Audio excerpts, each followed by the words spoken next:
Welcome back. Data download time and what and how to watch the returns as polls close on Tuesday night in a year that, as we've said, will be unlike any other and test every political junkie's patience. Look, the big show is going to start at 7 o'clock. That's when polls close in 6 states, including Georgia and in most of Florida. The parts seen here in gold. As you know, the Panhandle closes an hour later.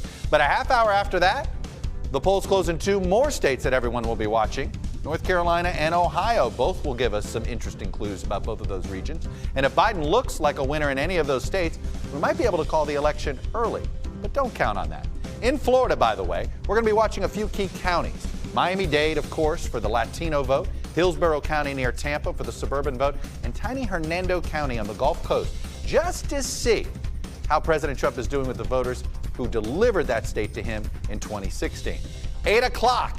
Polls close in 16 more states, including Pennsylvania, most of Michigan, a little bit of it will close an hour later, and most of Texas, another little bit out west, will close an hour later.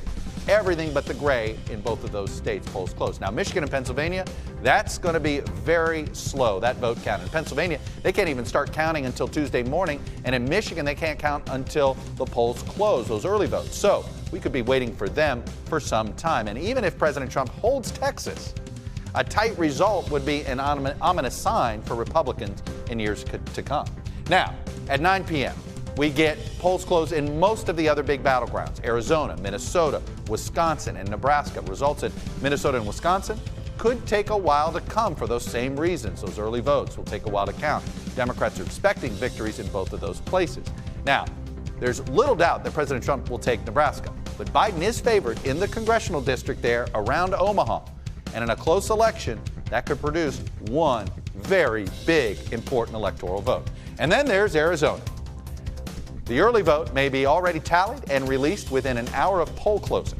And everyone will be watching Maricopa County, which produces more than half of the state's vote, making it really hard to win the state without it. We can only find one instance in the last decade where somebody lost Maricopa, barely, and then won a statewide race. Bottom line, if Biden wins any of those southern states or Ohio early, expect a new president in January. But if Mr. Trump starts picking them off, we may be in for a very long election night, actually, and beyond. Maybe it is election week or even month. When we come back, who's going to control the Senate? Hello from Washington, I'm Chuck Todd, and thanks for checking out the Meet the Press channel on YouTube. Click on the button down here to subscribe and click over here to watch the latest interviews, highlights, and other digital exclusives.